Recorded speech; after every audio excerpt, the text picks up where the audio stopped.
Hello and welcome everyone to Online Study with Priyanka. Jexpo এবং ভোকলেটের second spot counselling এর online application process শুরু হয়ে গেছে। তোমরা যারা অ্যাপ্লাই করতে চাইছো তারা অ্যাপ্লাই করতে পারো।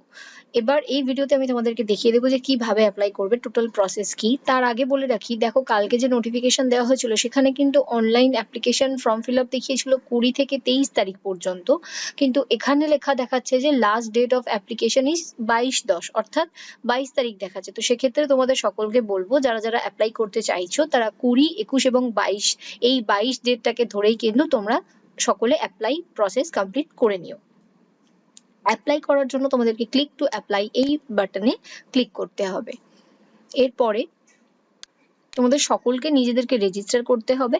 রেজিস্টার করার জন্য এখানে প্রথমে তোমার পুরো নাম, তোমার মোবাইল নাম্বার, তোমার নাম, ইউজার নেম তুমি কি দিতে চাইছো সেটা, পাসওয়ার্ড এবং কনফার্ম পাসওয়ার্ড, এখানে যে পাসওয়ার্ডটা লিখবে সেটাই এখানে লিখবে, দিয়ে রেজিস্টার এই অপশনে ক্লিক করে তোমরা তোমাদের নিজেদেরকে প্রথমে রেজিস্টার করতে হবে। সমস্ত ডেটা দেওয়ার পরে তোমাদের মোবাইল নাম্বারের যে ওটিপি দেওয়া হবে সেটা তোমাদেরকে এখানে দিতে হবে এবং এখানে যে টেক্সট আছে সেটা তোমাদেরকে দিতে হবে। দেওয়ার পরে সাবমিট বা জমা দিন বাটনে ক্লিক করতে হবে। এটা করার পরে দেখো দেখাচ্ছে অ্যাপ্লাই সেপারেটলি ফর বোথ।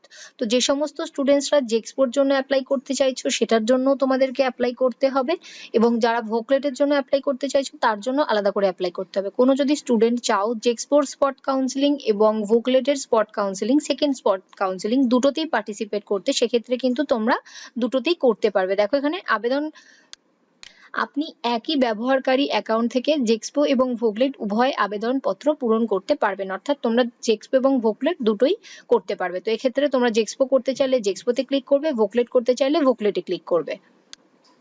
এটাতে ক্লিক করার পরে এরকম একটা ফর্ম চলে আসবে। তো এখানে তোমাকে I read the information carefully and accept all the terms and condition এই অপশনটাতে ক্লিক করে তোমাদেরকে কন্টিনিউ অপশনে ক্লিক করতে হবে। এরপরে ব্যক্তিগত যে বিবরণ সেগুলো চলে আসবে।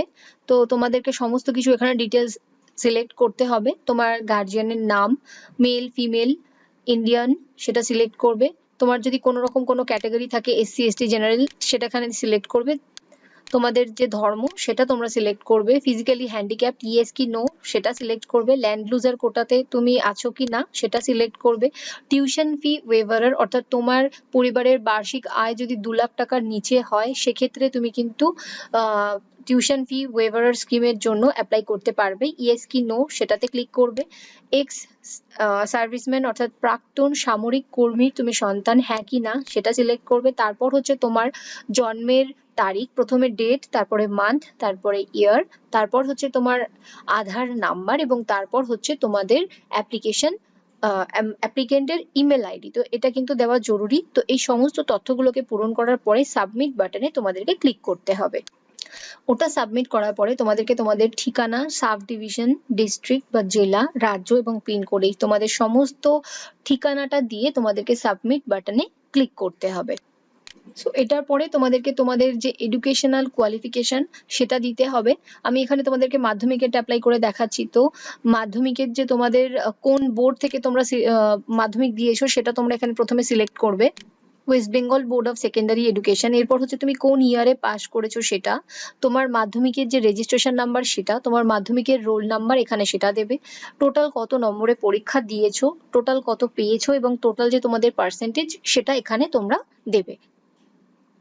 এবং এর নিচে দেখো এখানে if applying for part time diploma courses select the appropriate eligibility qualification from the below. তো যদি কেউ স্টুডেন্ট পার্ট টাইম কোর্সের জন্য অ্যাপ্লাই করো সেক্ষেত্রে তাদের জন্য এটা, বাট তোমাদের এটা করার দরকার নেই। তো লাস্টে এসে সাবমিট বা জমা দিন অপশনে তোমাদেরকে ক্লিক করতে হবে।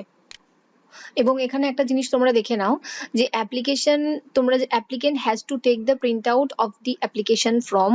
তো এই যে অ্যাপ্লিকেশনটা করছো এই অ্যাপ্লিকেশনটার তোমরা একটা প্রিন্ট আউট নিয়ে রাখবে, এবং এই প্রিন্টেড অ্যাপ্লিকেশনটা কোনো পলিটেকনিকে সাবমিট করার দরকার নেই।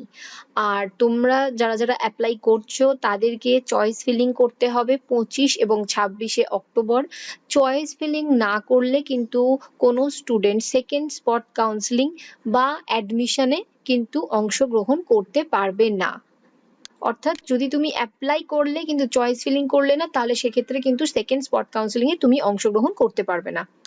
সো এটা আমি অনেকবার ট্রাই করে দেখলাম, আমার মনে হচ্ছে এই মুহূর্তে কিছু প্রবলেম হচ্ছে, কারণ মাধ্যমিকের এই যে এক্সামের board, year of passing, registration number, roll number, এই সমস্ত কিছু দিয়ে যখন নিচে এসে সাবমিট বাটনে ক্লিক করছি, পেজটা কিন্তু নিচ্ছে না, আবারও এই অপশানেই চলে আসছে। তো এরপর তোমাদের করণীয় হচ্ছে এই প্রসেসটাকে কমপ্লিট করা, এডুকেশনাল যে কোয়ালিফিকেশন, তারপর হচ্ছে তোমাদের পিকচার এবং সিগনেচার অ্যাপ্লাই করা, এবং তারপরে প্রিভিউ অ্যাপ্লিকেশন, অর্থাৎ তোমরা তোমাদের অ্যাপ্লিকেশনটা দেখতে পারবে। এবং তোমরা যখন ছবি আর সিগনেচার আপলোড করবে, এটা তোমাদেরকে মাথায় রাখতে হবে যে তোমাদের ছবি এবং সিগনেচার যেন জেপিজি ফরম্যাটে হয়, এবং এটাকে স্ক্যান করে নেবে, এবং এর আয়তন হতে হবে 10 থেকে 60 কেবির মধ্যে।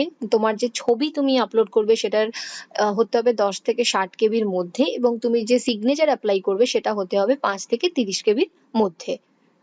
সো সমস্ত প্রসেসটা করার পরে তোমরা কিন্তু তোমাদের যে ফাইনাল অ্যাপ্লিকেশন ফর্ম, সেটা কিন্তু অবশ্যই সকলে কিন্তু প্রিন্ট আউট